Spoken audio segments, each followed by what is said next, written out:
So let me ask you this, Jason. When it comes to the non-revenue sports, the sports that we normally associate with non-revenue, how does this relationship go?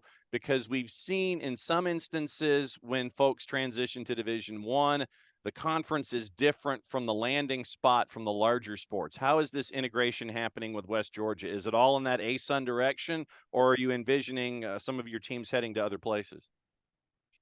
No, that's a great question, John. One of the things, and this is to the broader question about making a move and what you look for when you transition conferences or when you transition divisions or you do both, um, is the college industry, the college athletics industry is really I've equated it to the teacup ride that we all see in our early amusement park trips. And all of us are spinning to some degree because of just the transition that's in place and really massive tidal wave of the change it feels like on the daily. And so for us, it's essential. If we're going to move, we wanted to go somewhere that the teacup was spinning a little bit slower. And so part of that philosophy is we wanted to get all of our teams, as many of our teams as we could, into the same conference. We didn't want to piecemeal it. We wanted to land in a new home.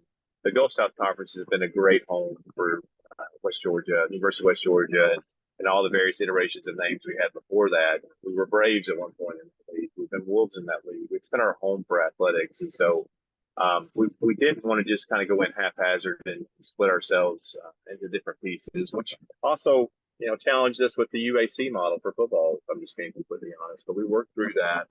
And so outside of football, everybody else is going to live in really one league. That's going to be inside the ASUN. We're excited about that. It's a league that's very intentional about other sports beyond just the revenue sports, to use that term.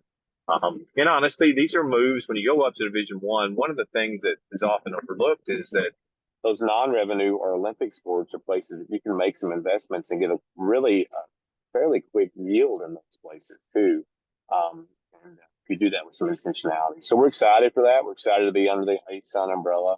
Uh, and for the most part, if we look at it, the geography, ASUN, and all of our other sports is going to be fabulous. It gets us into markets where we're recruiting student athletes already, and really all of those teams that we sponsor. It also gets us into markets where we're recruiting just our general population of students. And so we're excited to be able to put teams into play in all these spaces and to do it under the ASUN banner.